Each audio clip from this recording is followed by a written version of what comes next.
गणेश नाईकांना काल श्रीकांत शिंदेंनी उत्तर दिलंय असं आता एकनाथ शिंदेंनी म्हटलंय।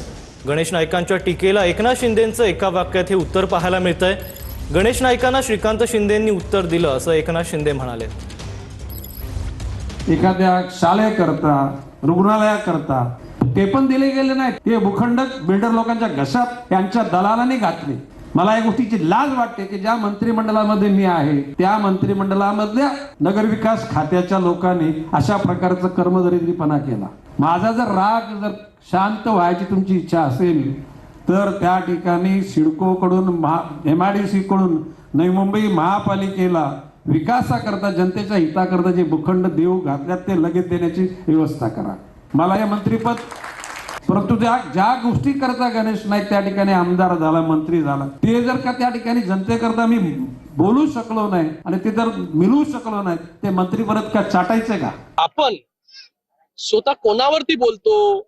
शिंदे साहेब ज्या वेळेस काय प्रॉब्लेम आहे यांना माहिती आहे, यांना एक असूया आहे। शिंदे साहेब जेव्हा शाखा प्रमुख होते हे तेव्हा मंत्री होते। आज शिंदे साहेब मुख्यमंत्री झाले, उपमुख्यमंत्री झाले, तरी देखील ते तिथेच आहे। आणि ते कोणामुळे झाले मंत्री? 2022 मध्ये शिंदे साहेबांनी उठाव नसता केला ना तर मंत्रीपद देखील बघायला मिळालं नसतं। शिंदे साहेबांवरती तुम्ही टीका करता, ते बिचारे काय बोलत नाही, ते कामातून उत्तर देता। डॉक्टर श्रीकांत शिंदेच्या नादाला लागू नका।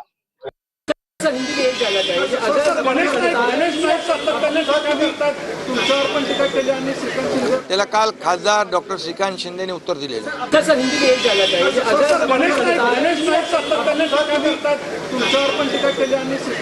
त्याला काल खासदार डॉक्टर श्रीकांत शिंदेने उत्तर दिलेलं।